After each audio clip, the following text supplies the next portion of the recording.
como interceder por São Luís e pelo Brasil. Nós também temos propósitos redentivos, mas temos também fortalezas. O que é isso? Fortalezas são as investidas do diabo contra cada lugar, contra cada cidade, contra cada nação, para impedir que a cidade alcance o evangelho, alcance a salvação. Então, nós temos as fortalezas, mas nós também temos o propósito redentivo, inclusive em São Luís do Maranhão. Então, como é que nós fazemos isso? Nós investigamos essas fortalezas, certo? E isso acontece através de intercessão, né? Isso aconteceu em São Luís. Então, alguém me pergunta, ontem mesmo, nós respondendo ali um questionário, eu e Sabrina, a respeito da Casa de Cultura. Tipo, como a senhora fundou a Casa de Cultura Huguenote Daniel de la Touche? Falei, se eu disser para vocês que eu não fundei, que foi Deus que fundou, né? Para um intelectual, isso parece loucura. Mas essa foi a verdade, meus irmãos. Essa foi a verdade. Nós estávamos, na verdade, o que Deus falou comigo foi para orar por São Luís. E nesse tempo de oração, nós fomos investigar as fortalezas espirituais da cidade e passamos 12 horas de oração. Eu me lembro, passamos 12 horas de oração. E dentre essas 12 horas, Deus começou a nos mostrar como libertar essa cidade. E uma das formas de libertar a cidade era conduzir a cidade à sua história. E então, nós começamos a fazer as investigações através de pesquisas históricas e descobrimos em revelação espiritual, em revelação profética, pelos livros históricos que nós estudávamos, que havia um legado espiritual em São Luís. Eu confesso aos irmãos, como muita gente não sabia, não sabe, eu não sabia, que São Luís tinha sido fundada por um protestante, que São Luís tinha sido fundada por um pastor. Eu não sabia, irmãos. Eu me lembro que para mim foi até escandaloso, não sei se eu coloquei aqui, não, foi no outro caderno. São Luís foi fundada por um pastor, São Luís foi fundada por um protestante, São Luís foi fundada para ser uma cidade para refugiados protestantes que estavam fugindo da guerra religiosa da Europa. A cidade foi fundada com esse intento, com esse pensamento. Isso foi tão forte em Henrique IV, ao enviar Daniel para cá, que de fato a cidade nasceu em 8 de setembro de 1612. Então, esses legados que a cidade tem, né, de fundação, o que mais? A cidade de São Luís tem um legado espiritual também de resistência à idolatria. Eu não quero falar sobre esse assunto hoje, mas a cidade não aceitou a idolatria. Outro legado importante que a cidade tem, século XVII, a cidade era uma cidade em meados do século XVII, depois da fundação francesa, depois de um tempo que se tornou país holandês também, a cidade se tornou uma cidade judaica. Então nós temos aqui um legado muito importante para o reino espiritual, certo? Além de ser fundada por protestantes, a cidade também tinha um fundador pastor. Então, há muitas profecias a respeito de São Luís.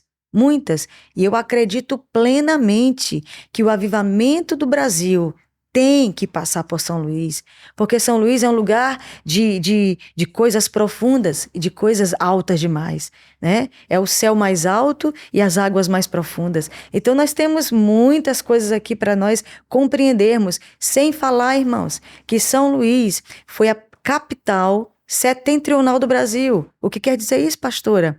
A primeira cidade do norte do Brasil, de todo o norte do Brasil, foi São Luís do Maranhão. Foi São Luís do Maranhão. E foi aqui nessa cidade que pela primeira vez a cidade deu à nação brasileira a Bíblia na língua portuguesa. Foi aqui nessa cidade que a Bíblia foi escrita em português, irmãos, na nossa língua, pela primeira vez. Então, há muito legado, não tem como nós escondermos tamanho tesouro espiritual.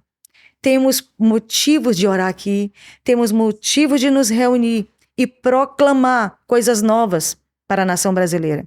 Então, um dos pontos são esses, fora os pontos que nós colocamos aqui das duas portas de Jerusalém inclinadas para o Brasil, que é a porta de João Batista, que nós chamamos de Enquerem, e a porta Mevaseret, que é a porta de Davi. Então, nós temos aqui, né, alguns propósitos dessa porta, né?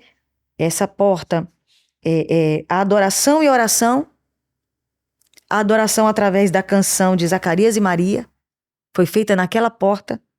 Nós temos a adoração profética nessa porta, certo? Liberada pelo Espírito de Deus, com canções espirituais a Zacarias e Maria. Nós temos nessa porta, a porta de João Batista, que foi o profeta maior nascido de mulher, o símbolo da pregação do arrependimento, que trouxe um avivamento para os judeus. Quem sabe não é o Brasil que vai gerar um avivamento no coração do povo judeu, já que nós amamos tanto o povo de Israel? Se tem um país que não consegue ser antissemita, é a nação brasileira. Não consegue ser. Eu sei que existem antissemitas em todo lugar, mas a nação brasileira é um dos países que mais sobe a Sião, mais vai a Jerusalém para pagar seus votos de amor pelo Senhor, de amor pelo povo judeu.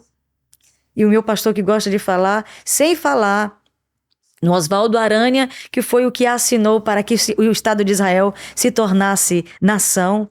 Então nós temos aí muitos legados que a nação tem em relação ao povo de Israel, e isso é emocionante para nós como povo de Deus também, como igreja gentílica. Nós temos também o portão de Mevaseret, que fala, né? Foi aqui nessa porta, nessa estrada, que Davi entrou pela primeira vez com a Arca da Aliança em Jerusalém. Então, Mevaseret é a porta da adoração. Mevaseret é a porta do amor pela presença de Deus. Foi aqui que Davi queria que Deus morasse na sua cidade. E ele entrou por essa porta, exatamente a porta que está inclinada para o Brasil.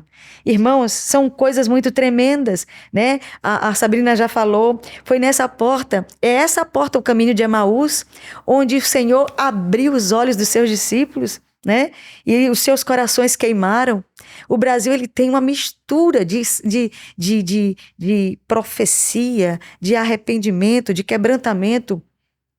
É uma nação que foi escolhida, não tenho dúvida, que foi escolhida por Deus, por isso que o diabo tem tentado de todas as formas tomar a nossa nação, mas o Senhor se levantará na nossa nação para fazer o seu propósito ser cumprido sobre as nações da terra através de nós, do povo brasileiro. Eu creio poderosamente nisso, porque sobre nós está o legado de Davi, sobre nós está o legado de João Batista. Eu creio nessa palavra, amém, meus irmãos? Está sobre o Brasil essa unção, a unção da adoração, da quebra da religiosidade. Irmãos, depois do povo africano, não tem ninguém como o povo brasileiro para quebrar a religiosidade. Não tem. Eu nunca vi um povo mais alegre e animado na presença de Deus como o povo africano, mas a gente fica em segundo lugar. A gente fica porque é um povo que gosta de adorar a Deus, quebrando a religiosidade, quebrando os paradigmas. O povo brasileiro adora de forma diferente. Todo mundo sabe disso. É um povo que tem liberdade para adorar, né? É um povo que tem muitas expectativas com Deus, né? E é um povo que espera ansiosamente pelo seu Messias, que é o Messias de Israel, é o judeu chamado Jesus Cristo. Ele é o nosso Messias. Então está sobre nós, meus queridos irmãos, a unção de Davi, a unção da oração 24 horas, está sobre a nação brasileira o poder profético da adoração. E eu sei que essa nação vai se levantar muitos profetas da adoração ainda. Deus levou uma, né? A Ludmila Ferber, uma grande profeta da adoração. Mas eu sei que Deus vai levantar muitos outros nessa nação para levantar uma adoração profética nessa nação. Eu creio em nome de Jesus, né? E Satanás acredita nessas unções, sabia, irmãos? Ele acredita, ele sabe que nós temos essas unções. E nós não podemos parar de acreditar. E nós não podemos deixar amortecer. Nós não podemos deixar esfriar. Que o Senhor nos aqueça. Que nós façamos como Davi. Aonde tiver a presença de Deus, vamos trazer para nós. Vamos trazer de volta.